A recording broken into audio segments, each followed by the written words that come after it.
আন্দাজে যদি কোনো কিছু করি সেটা তো উল্টাপাল্টা হবেই, তাই না বলেন? তো হ্যালো, সবাই কেমন আছেন? কি অবস্থা? যেখান থেকে ভিডিওটি দেখছেন অসংখ্য ধন্যবাদ।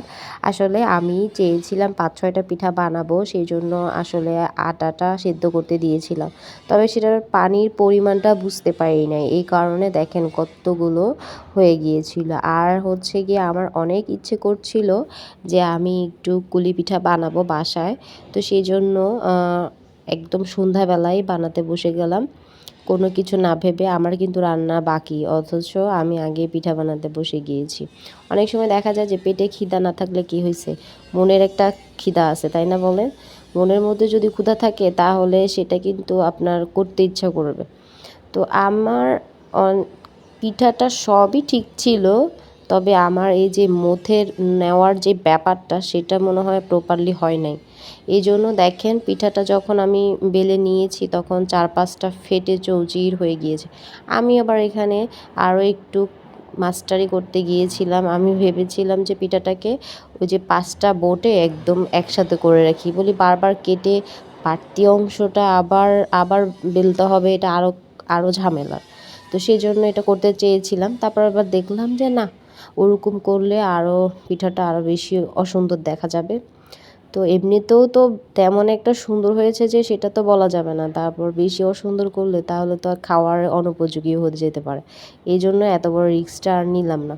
তো আমার চারপাশে কিন্তু একটু সাউন্ড হচ্ছে, সেটার জন্য আপনাদেরকে সরি আগেই বলে নিচ্ছি। কি করব, পাশে অনেক গাড়ির শব্দ, নিচে একটা গ্যারেজ আছে তো এই জন্য। তো দেখেন আমি কিন্তু অনেকগুলো পিঠা অলরেডি বানিয়েও ফেলেছি, আর এই যে অনেকগুলো কাই ছিল। তো পিঠা কিন্তু আবার বানাতে বানাতে একদম মানে ক্ষুধা লেগে গিয়েছে। আমি বলি যে সব কাজ এখন রেখে দেই, আগে কিছুটা পিঠা ভেজে খেয়ে নেই, তারপর আবার বানাবো, অসুবিধে কি, আমিই তো বানাবো, তাই না? তো সেজন্য এখানে কিছু কিছু পিঠা আমি আগে ভেজে খেয়ে নিয়েছিলাম। তারপর যখন পিঠা বানাচ্ছিলাম হঠাৎ করে শুনি বাসায় আবার মেহমান আসবে। তো তখন ভাবলাম, মনে মনে ভাবলাম যে থাক, আজকে পিঠাটা বানিয়ে আমার সার্থক হয়েছে, কারণ মেহমানকেও কিন্তু দেওয়া যাবে। এরপর সুন্দর মতো পিঠাগুলো ভেজে নিচ্ছি।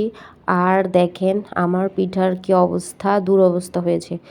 এই যে কাইটা যে ভালো করে মেখে নেই নাই, এই কারণে দেখেন পিঠার ভিতরে যে আমি পুরটা দিয়েছিলাম, সম্পূর্ণ পুর পিঠার পেট ফেটে বের হয়ে গিয়েছে। তো তারপর পিঠাটা দেখেন মাঝখান থেকেও একদম ফেটে গিয়েছিল। উম আর চালের গুঁড়োর পিঠা কিন্তু বেশি একটা ভাজা যায় না, মোটামুটি করে ভাজতে হয়, তাহলে তো একদম শক্ত শক্ত হয়ে যাবে। তো সেই কারণে আমি একদম হালকা করেই ভেজে নিয়েছি। আর দেখেন কত সুন্দর হয়েছে। পিঠার পুরগুলো বের হয়ে যাওয়ার কারণে চিনিগুলো কালো কালো হয়ে গিয়েছিল। তবে পিঠাটা দেখতে যেমন তেমন, খেতে আলহামদুলিল্লাহ অনেক ভালো হয়েছিল। তারপর মেহমানকে কি শুধু পিঠা খাইয়ে বিদায় করে দেওয়া যাবে? রাতের খাবার তো খাওয়াতে হবে। তো ভাবলাম এত কম সময়ে কি বানাবো? পিঠা বানাতে বানাতে অলরেডি আমার 8টা বেজে গিয়েছিল। তারপর কোনো কূল কিনারা না পেয়ে আমি ভাবলাম যে তাহলে আমি একদম সহজ কাজ খিচুড়িটা রান্না করে ফেলি, সাথে মুরগির মাংস করে ফেলবো। তো সেজন্য আগেই আমি কি করলাম, এখানে বাদাম কিশমিশ এগুলো একদম সুন্দর করে ভেজে নিচ্ছি। তারপর হচ্ছে গিয়ে খিচুড়িটা বানাতে আমার কাছে খুবই সহজ লাগে, আর খিচুড়িটা আমার বাসায় মোটামুটি সবাই পছন্দ করে, শুধু আমার মেয়েটা ছাড়া। আমার মেয়ে আবার খিচুড়ির চেয়ে বেশি পোলাও খেতে পছন্দ করে। তো ও সবসময়, ও পোলাও বলে না, ও বলে সাদা বিরিয়ানি, এটা বলে ডাকে।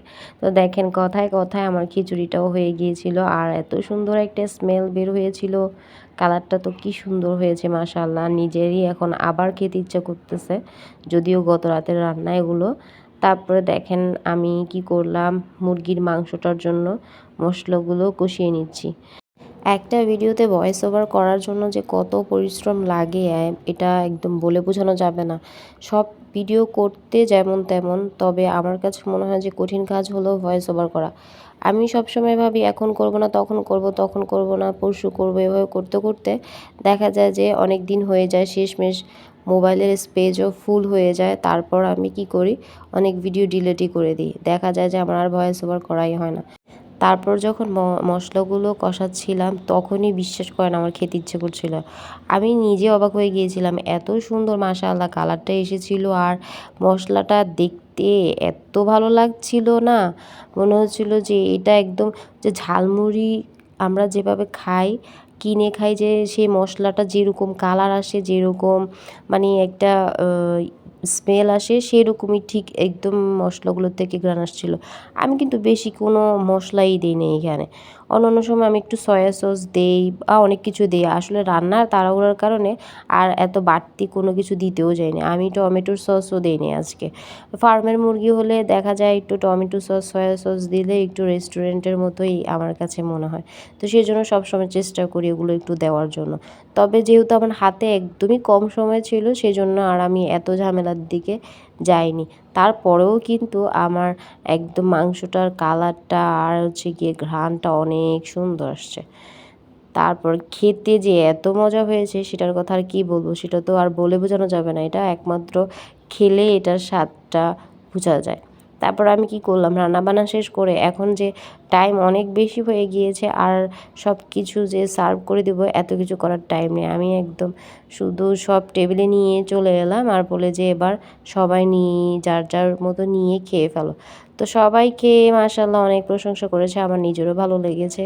তবে একটু সমস্যা হয়েছে, ঝালটা একটু বেশি হয়ে গিয়েছিল। আর হচ্ছে গিয়ে যেহেতু আমি খুব তাড়াতাড়ি রান্না করেছি, মাংসের ঝোলটা একটু বেশি রয়ে গিয়েছিল। তবে ঝোল বেশি থাকলেও লবণ-টবণ সব কিছু কিন্তু একদম পারফেক্ট হয়েছে। তো যখন ঠান্ডা হয়ে যাবে, এখন তো গরম অবস্থা, ঠান্ডা হওয়ার পরে কিন্তু ঝোলটা আরেকটু কমে যাবে, আর খেলে তো এমনিও শেষ হয়ে যাবে। তো আজকের মতো এ পর্যন্ত। তার আগে যদি আমার ভিডিওটি আপনাদের ভালো লেগে থাকে তাহলে অবশ্যই লাইক, কমেন্ট এবং শেয়ার করতে ভুলবেন না। দেখা হবে অন্য কোনো ভিডিওতে। সে পর্যন্ত ভালো থাকবেন, সুস্থ থাকবেন। সবার জন্য অনেক অনেক ভালোবাসা ও শুভকামনা রইল। আল্লাহ হাফিজ।